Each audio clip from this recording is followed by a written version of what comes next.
ಇನ್ನು ಧರ್ಮಸ್ಥಳದಲ್ಲಿ ಶವ ಹೂತಿಟ್ಟ ಕೇಸ್ಗೆ ಎಸ್ಐಟಿ ರಚನೆ ಆಗಿರುವ ವಿಚಾರಕ್ಕೆ ವಿಜಯಪುರದಲ್ಲಿ ಲೋಕೋಪಯೋಗಿ ಸಚಿವ ಸತೀಶ್ ಜಾರಕಿಹೊಳಿ ಪ್ರತಿಕ್ರಿಯೆ ಕೊಟ್ಟಿದ್ದಾರೆ. ಪ್ರಕರಣದ ಹೆಚ್ಚಿನ ತನಿಖೆಗಾಗಿ ಎಸ್ಐಟಿ ರಚನೆ ಮಾಡಲಾಗಿದೆ.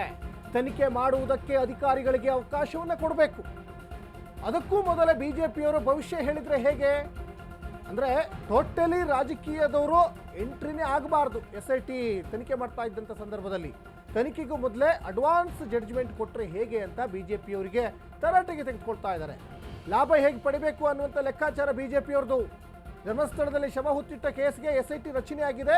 ಅವರಿಗೆ ಫ್ರೀಡಮಲ್ಲಿ ತನಿಖೆಯನ್ನು ಮಾಡಲಿಕ್ಕೆ ಅವಕಾಶ ಮಾಡಿಕೊಡ್ಬೇಕು. ಅಂದರೆ ರಾಜಕೀಯ ಹಸ್ತಕ್ಷೇಪ ಇರಬಾರ್ದು, ಬಿಜೆಪಿಯವ್ರದ್ದು ಇರಬಾರ್ದು, ಕಾಂಗ್ರೆಸ್ನವ್ರದ್ದು ಇರಬಾರ್ದು.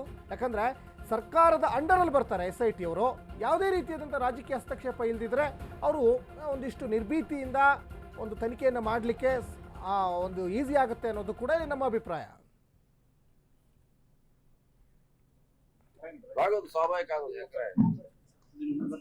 ಯಾವುದೇ ಒಂದು ಕೇಸನ್ನ ಯಾರು ಕೂಡ ಅದನ್ನ ಮೆರಿಟ್ ಮಾಡಿ ನೋಡ್ಲಿಕ್ಕೆ ಹೋಗಲ್ಲ. ಒಂದ್ ಲಾಭ ಹೆಂಗ್ ಪಡಿಬೇಕು, ಒಂದ್ ರಾಜಕೀಕರಣ ಹೆಂಗ್ ಮಾಡ್ಬೇಕು ಅನ್ನೋದು ಉದ್ದೇಶ. ಹಂಗಾಗಿ ಏನೋ ಒಳ್ಳೇದ್ ಮಾಡ್ಲಿಕ್ಕೆ ಅವರು ಅದನ್ನ ಯಾವ್ದೋ ಒಂದ್ ಹೆಂಗಲ್ಲಿ ಈ ತರ ಹೇಳಲಿಕ್ಕೆ ಶುರು ಮಾಡ್ತಾರ.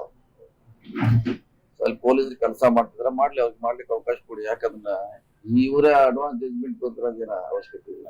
ಮಾಡ್ಲಿ, 2-3 ತಿಂಗಳು ಟೈಮ್ ಬೇಕಾಗುತ್ತೆ. ತನಿಖೆ ಮಾಡ್ಲಿ, ನೋಡೋಣ ಏನು ಸ್ವಲ್ಪ ಒಳಗೆ ಬರ್ತದೆ. ಆಗೋದು ಸ್ವಾಭಾವಿಕ ಆಗೋದು. ಯಾವುದೇ ಒಂದು ಕೇಸನ್ನ ಯಾರು ಕೂಡ ಅದನ್ನ ಮೆರಿಟ್ ಮಾಡಿ ನೋಡ್ಲಿಕ್ಕೆ ಹೋಗಲ್ಲ. ಒಂದ್ ಲಾಭ ಹೆಂಗ್ ಪಡಿಬೇಕು, ಒಂದ್ ರಾಜಕೀಕರಣ ಹೆಂಗ್ ಮಾಡ್ಬೇಕು ಅನ್ನೋದು ಉದ್ದೇಶ. ಹಂಗಾಗಿ ಏನೋ ಒಳ್ಳೇದ್ ಮಾಡ್ಲಿಕ್ಕೆ ಅವರು ಅದನ್ನ ಯಾವ್ದೋ ಒಂದ್ ಹೆಂಗಲ್ಲಿ ಈ ತರ ಹೇಳಲಿಕ್ಕೆ ಶುರು ಮಾಡ್ತಾರ. ಅಲ್ಲಿ ಪೊಲೀಸರು ಕೆಲಸ ಮಾಡ್ತಿದ್ರೆ ಮಾಡ್ಲಿ, ಅವ್ರಿಗೆ ಮಾಡ್ಲಿಕ್ಕೆ ಅವಕಾಶ ಕೊಡಿ. ಯಾಕಂದ್ರೆ